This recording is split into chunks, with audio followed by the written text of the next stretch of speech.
नमस्कार दोस्तों, जय हिंद। मैं आपका साथी गौतम भारती पूरे आदर्श संग्राम पार्टी की तरफ से आप सबको नमस्कार करता हूं। दोस्तों, आजकल हमारे हिंदुस्तान में एक आम चलन हो गया है कि देश के जो हमारे पूज्य देवी देवता हैं या जिनकी भी कोई उपासना करता है, उनको कोई दूसरा व्यक्ति आके अपमानित करता है, गाली देता है, जिसकी वजह से पूरे देश में अराजकता फैली हुई है। मित्रों, इसी हाल में अभी छत्तीसगढ़ के भाटपार में 29 अक्टूबर को एक अमित बघेल नाम के व्यक्ति ने बहुत ही विवादित और बहुत ही गलत बयान दिया है, जिसमें कि उसने सिंधी समाज को सीधे निशाने पर लेते हुए सिंधी समाज के भगवान, उनकी सवारी को अपमानित तरीके से प्रस्तुत कराए, गलत शब्द कहे। साथ ही उसने अग्रवाल समाज को भी बहुत ही दूषित शब्दों में बात कही है। ये मानसिकता लगातार बढ़ती जा रही है।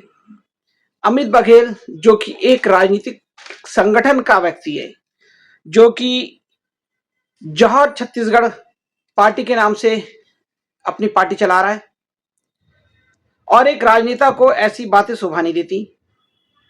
अमित बघेल को सजा भी होनी चाहिए, गिरफ्तारी भी होनी चाहिए और ऐसी सजा होनी चाहिए कि भविष्य में कोई और किसी भी तरह किसी भी समाज को गलत ना कहे।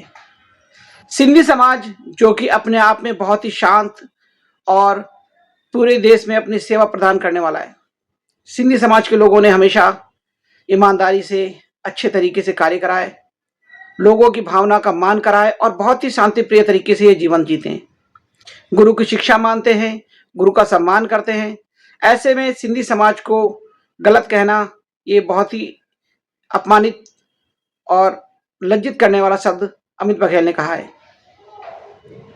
अमित बघेल को पूरे देश के सामने मीडिया में आके माफी मांगनी चाहिए और साथ ही अग्रवाल समाज के साथ जो भी अपमानजनक उन्होंने कहा, इसके लिए भी उनको सजा मिलनी चाहिए। और अग्रवाल समाज भी हमारे देश का एक बहुत ही शांतिप्रिय समाज है, जो देश में लोगों के सहयोग में, साथ ही देश के व्यापार में अहम भूमिका निभाता है।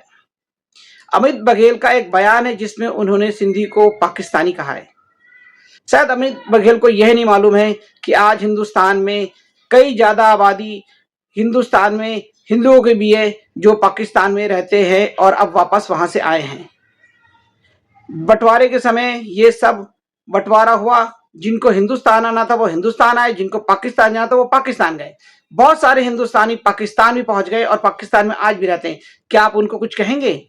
नहीं कहेंगे, लेकिन आपको उस समाज को कहना जरूरी था जो समाज हमेशा शांति प्रिय तरीके से रहता है।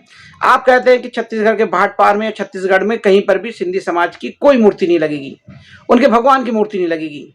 आप कौन होते हैं इस देश की जमीन पर अपना हक जमाने वाले? आप अपने घर का हक नहीं जमा सकते, अपने घर में आपकी नहीं है अपनी सुनवाई। खुद शायद आपके मकान का अपना रजिस्ट्री ना हो, खुद शायद तुम्हारे मकान में रहने वाले लोगों के पास जमीन के कागजात ना हो। ऐसे स्थिति में तुम किसी और धर्म को और उनके लोगों को, उनके देवताओं को, उनके पूज्य गुरुओं को कहोगे, ये गलत है। मैं एक बार फिर से कहता हूं, हमारे देश में ये प्रथा बंद होनी चाहिए और सिंधी समाज के साथ मैं खड़ा हूं, पूरी आदर्श संग्राम पार्टी खड़ी है, अग्रवाल समाज के साथ पूरी आदर्श संग्राम पार्टी खड़ी है। उनके अपमान को हम कहीं बर्दाश्त नहीं करेंगे, उनके साथ हमेशा रहेंगे। जय हिंद, वंदे मातरम।